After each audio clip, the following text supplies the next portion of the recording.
तर आज आपण कोटक लाईफ इन्शुरन्स ह्याच्यामध्ये non participating non linked life insurance individual saving product ह्याच्यामध्ये संपूर्ण विमा मायक्रो इन्शुरन्स बद्दल माहिती घेणार आहोत.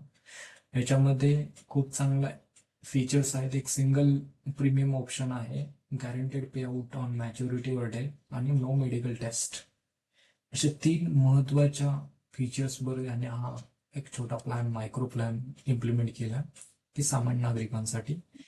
याच्यामध्ये एज तुम्ही एंट्री एज आहे म्हणजे 18 वयोगटापुढील व 55 वर्षाच्या आतील अशा लोकांना हे इन्शुरन्स घेऊ शकता.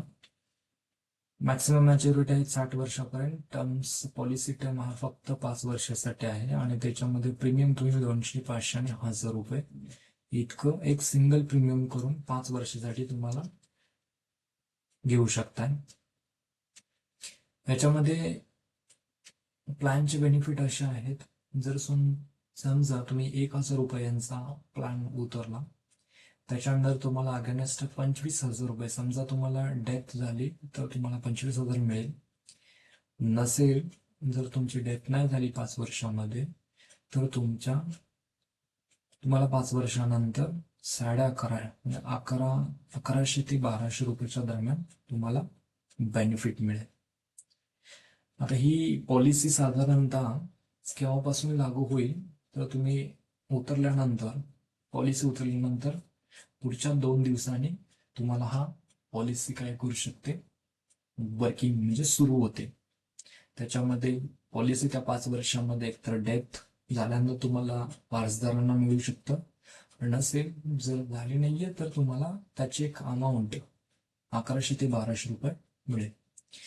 आता या पॉलिसीचं वैशिष्ट्य असं आहे की ही पॉलिसी जी आहे ती आपण इम्प्लिमेंट करणार आहोत एक पॉलिसी CSR मार्फत.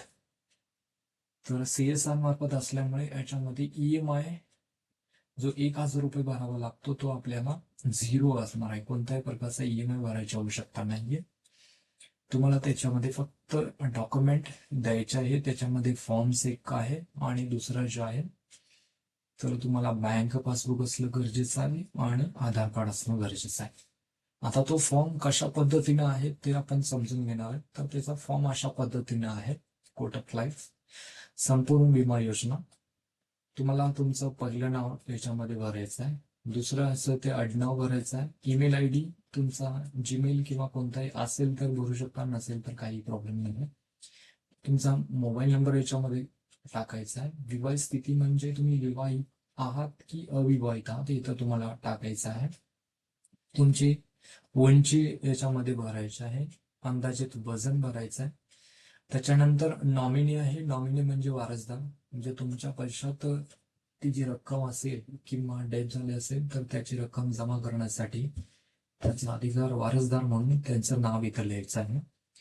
त्या वारसदाराची नॉमिनीची जन्मतारीख लिहायची आहे आणि त्यांचा संबंध म्हणजे जो अर्जदार आहे त्याचा आणि वारसदाराचा संबंध काय. याच्यामध्ये मग तुम्ही पतीचा वरद असेल तर पत्नीला वारस ठेवू शकताय. पत्नी असू शकते, पती असू शकतो, मुलगा असू शकतो, मुलगी असू शकते, वडील असू शकतात, आई असू शकते. असं तुम्ही इथे संबंध लिहायचा. त्याच्यानंतरचे 2 बॉक्स आहे. तुम्हाला जर सोबत पासबुक असेल तर टिकमार्क करायचा आहे. त्याच्यानंतर आधार कार्ड असेल तर टिकमार्क करायचा आहे. आणि आधार कार्डच्या पुढे इथं बॉक्स दिलेला आहे. तर इथे 12 अंकी म्हणजे 4-4चे असे 3 कॉलम 3 टप्पे करायचे. पहिले 4 डिजिट लिहायचे आधारचे, मध्ये स्पेस सोडायचा, दुसरे 4 डिजिट लिहायचे, मध्ये स्पेस सोडायचं, तिसरे 4 डिजिट टाका.